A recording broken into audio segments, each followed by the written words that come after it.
जय श्री राधे श्याम, जय श्री कृष्ण। श्रीमद् भागवत पुराण अंतर्गत प्रथम स्कंद के तृतीय अध्याय के अंतर्गत हम लोगों ने भगवान के 18 अवतारों के विषय में जाना। अब भगवान के 19वें और 20वें अवतार के रूप में किसका अवतार होता है, आइए इस श्लोक के माध्यम से जानते हैं।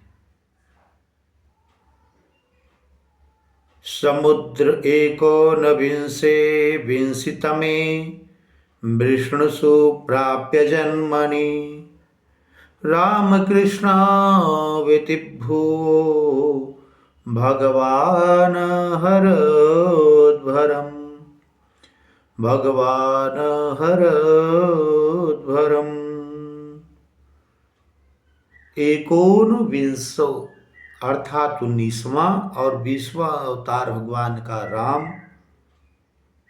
19वें अवतार के रूप में हुए और कृष्ण 20वें अवतार के रूप में संसार के समस्त कलमस्ता को हरण करने के लिए आए।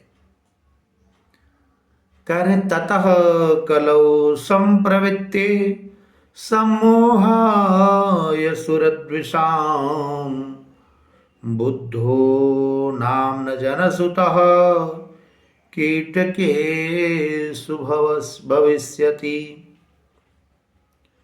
उसके बाद कलयुग के प्रारंभ हो जाने के बाद एक अवतार भगवान बुद्ध का भी होता है,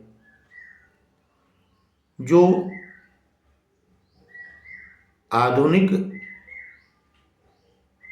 लोग कहते हैं इन बुद्ध से वो थोड़ा इतर थे और वो साक्षात नारायण के अवतार थे।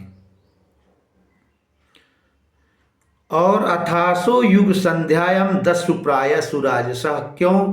क्योंकि राजा जब डकैत के रूप में हो गए हैं, कलयुग के राजाओं को श्रीमद् भागवत में बता रहे हैं कि 10 युग डकैत, प्रजा से इनका कोई लेना लादना नहीं रह जाएगा जब राजाओं का।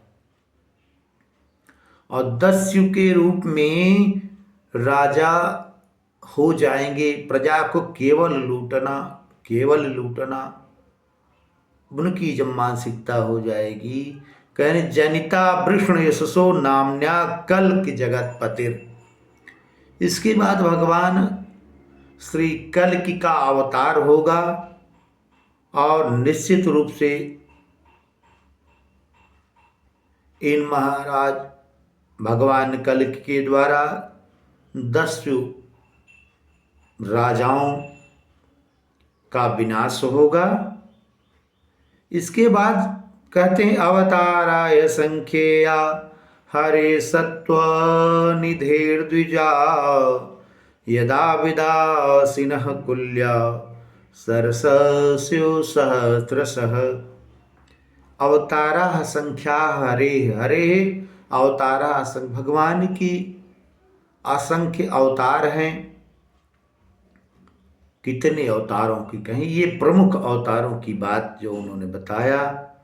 उसके बाद करें निसोयो मनवो देवा मनुपुत्रा महोजसः कला सर्वे हरेरेव संप्रजापतयस्तथा।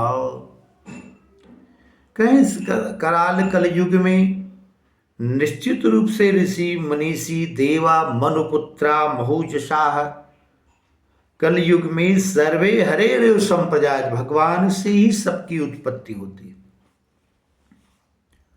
और इस संसार में कोई मनुपुत्र अलग से नहीं है, कोई मनुवादी अलग से नहीं है।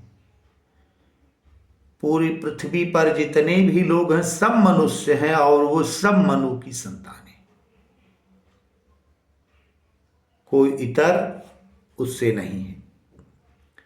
आगे बता रहे हैं 28वें श्लोक में कि एते चांस कला पुंसः कृष्णस्तु भगवान स्वयं इंद्रारिव्याकुलं लोकं मृडयन्ति युगे युगे। इस प्रकार से भगवान अपने अंशों के साथ समस्त इंद्रियादिक से व्याकुल जनों को, लोगों को पावन करने के लिए युगे युगे, युग युग में अवतरित होते रहेंगे और सबका कल्याण करते रहेंगे। क्यों? क्योंकि जन्म गुह्यम भगवतो या एतत् प्रयतो नरः सायं प्रातो गृणन् भक्त्या दुख ग्राम विमुंचते। भगवान का अवतार मनुष्यों के कल्याण के लिए होता है, पापाचरण के विनाश के लिए होता है, इसमें कोई संदेह नहीं है। आगे कह रहे हैं कि जो मनुष्य नर सायं प्रातः गृणन भगवान की सुंदर नामों का स्मरण करता रहेगा, वह दुख ग्राम, इस जो शाश्वत दुखालय है पृथ्वी लोक, मर्त्य लोक, इससे बिल्कुल मुक्त हो जाएगा, इसमें कोई संशय नहीं है। दुख ग्राम विनश्यति,